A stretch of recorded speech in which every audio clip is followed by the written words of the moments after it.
రక్షణనిచ్చే దేవునికి మహిమ కలుగునుగాక. ప్రియ స్నేహితులందరికీ దివ్యవాక్యోదయం.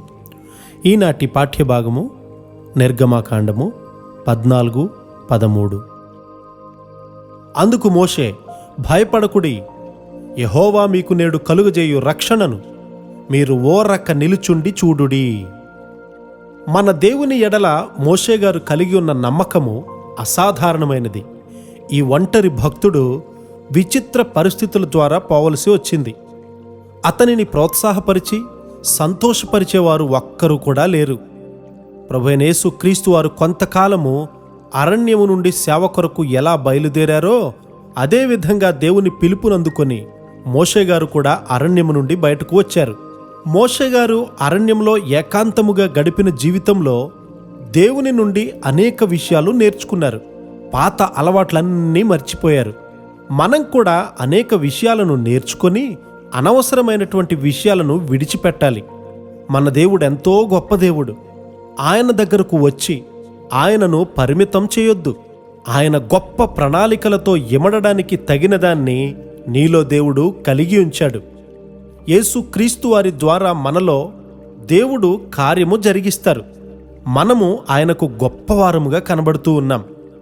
నీవు ఎంత దీనుడవో, ఎంత సాత్వికుడవో, ఎంతగా నీ మోసకరమైన హృదయాన్ని, నాశనమైన స్వభావాన్ని లోతుగా అర్థం చేసుకున్నావో దాని మీద నీ గొప్పదనం ఆధారపడుతుంది. పాడైన నీ స్వభావాన్ని గూర్చి ఎంత లోతుగా గ్రహిస్తావో అంత ఎక్కువగా దేవుడు తన శక్తిని నీలోకి పంపి ఆయన కార్యాలు జరిగిస్తారు. దేవుడు మాత్రమే ఆయన వలె నిన్ను చేయగలరు. ఒంటరిగా ఉన్న మోషేగారు దేవునిలో ఎలా ఎదిగాడో చూస్తే నాకు చాలా ఆశ్చర్యం కలుగుతుంది. ఒంటరిగా తన జీవితాన్ని గడిపేవాడు తన కాలాన్ని ప్రయోజనకరంగా వాడుకుంటాడు. దేవుని సన్నిధిలో దేవునితో మోషేగారు ఏకాంతముగా ఏ విధంగా ఉన్నాడో అదేవిధంగా మనము ఒంటరిగా ప్రార్థించే అలవాటు చేసుకోవాలి. దేవుడు నిన్ను పిలిచిన పిలుపు విషయమై నీకు నిశ్చయత ఉందా? ఆయన నిన్ను పిలిస్తే అది భయంకరము. నీవు సంపూర్ణముగా లోబడాలి. దేవుని చేత పిలువబడడం అనేది ఎంతో భయంకరం.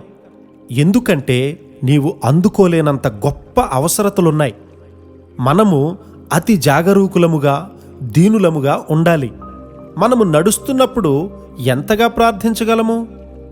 మనము దేవునికి సంబంధం లేనటువంటి ప్రతి విషయాన్ని మన మనసులో నుండి తీసివేయాలి.